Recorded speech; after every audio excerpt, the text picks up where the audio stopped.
May nag-request ng isang araw, a day with Jace daw. Today is Saturday at pedya visit ni Jace. Tapos vaccine din. Nakaligo na ako tapos pinaliguan ko na din si Jace. Syempre binihisan ko na din siya at nalilito pa ako kung ano yung papasuot ko sa kanya. Pero eto yung nagwagi. OOTD ni Jace for today. So ayan na nga mare, maglalayas na kami. Ang dami-dami kong dala. Buti na lang talaga meron ako nitong bag na to. Kasya pati pagkatao ko, charing, link on my bio pala mga mare. Di pa nag-almusal si madam kaya binili ko na siya ng Jollibee.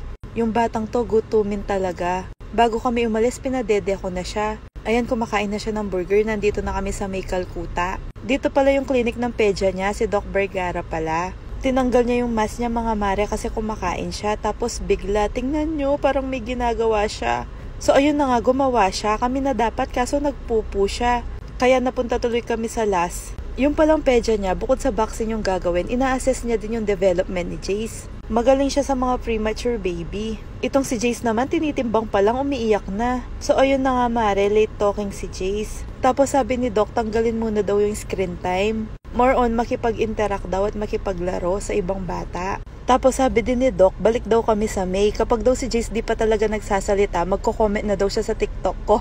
Marunong naman magsalita si Jace ng mama, dada, dede. Kaso dapat daw sa age niya, 2 words na yung nasasabi niya na magkasunod. Graduate na pala si Jace sa mga bakuna niya. Kompleto pati mga booster pinatulan namin. Last 3 weeks ago pa kami nakaschedule sa pedya niya kaso wala akong budget. Buti na lang talaga nag-TikTok ako, ang daming dumating na extra income. Kaya eto, after 3 months, nakapag-grocery ako. Nauna ako dito sa mga puto, syempre di mawawala yung Monde, may bago silang flavor. Tapos kumuha na rin ako ng 5 payless at 5 pansit canton. Medyo nagtataka si Jay, sabi niya siguro ang laki ng tindahan. Naalala ko, wala na rin pala kaming mantika. Tapos sinunod ko tong Kojik. Syempre, paborito kong pepero.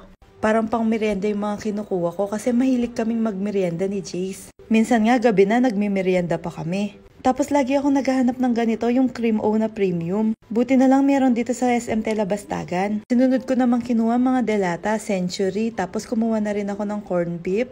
At saka itong masarap na tausi, tapos saba na mackerel.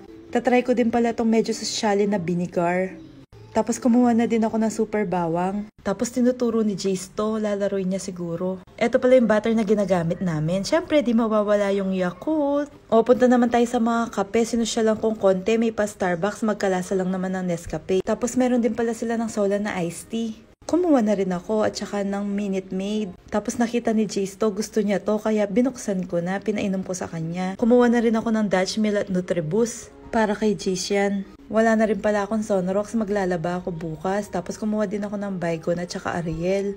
Kumuha na ako ng basket, baka may masabi pa kayo. Di ko alam kung saan ko lalagay. O, pang DIY cake naman tayo. Nutella, macadamia, Snickers at saka KitKat, social. Tapos syempre ba na ako, kumuha na din ako nito.